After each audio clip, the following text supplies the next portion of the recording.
Hi friends, మీరు చూస్తున్నారు voice of Telangana. ఛానల్ని సబ్స్క్రైబ్ చేసుకోండి మరిన్ని వీడియోల కోసం. ఇటీవల కాలంలో మిడిదొడ్డి పోలీస్ స్టేషన్పై వచ్చినటువంటి ఆరోపణలు ఏవైతే ఉన్నాయో వాటిపై పోలీస్ యంత్రాంగం కానీ స్టేషన్ నుంచి ఇంతవరకు వారు స్పందించకపోవడం కానీ అనుమానాలు వ్యక్తపరుస్తున్నాయి.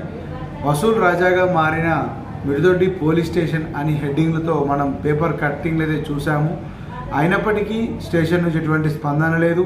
టిప్పర్లు, వైన్ షాపులు, అలాగే వాటికి సంబంధించినటువంటి లారీలు, కేసులోకి వచ్చినటువంటి రైతులు కావచ్చు, ఎవరైనా వారి దగ్గర నుంచి వసూలు చేస్తున్నారు. స్టేషన్ ఫండ్ కింద అమౌంట్ వచ్చినప్పటికీ స్టేషన్ ఫండ్ రావడం లేదని చెప్పేసి వారి దగ్గర నుంచి నీకెంత నాకెంత అనే రీతిలో వ్యాపారం జరుగుతుంది అని ఇటీవల అన్ని పత్రికల్లోనూ వచ్చింది. దీనిపై ఎస్హెచ్ఓ గారు కానీ,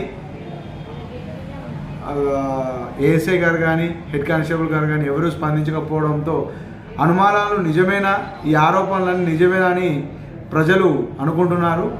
దీనిపై వారి స్పందన ఎలా ఉంటుందో చూద్దాం. ఒక మామూలు కేసు పోతేనే వారు కంపల్సరీ వసూలు తప్పనిసరి అంటున్నారు. అటువంటి కథనాలు మనం పేపర్లో చదివాం. చూద్దాం మరి అసలు వాస్తవమా కాదా అనేది వారు ఎంతవరకు స్పందించడం లేదు.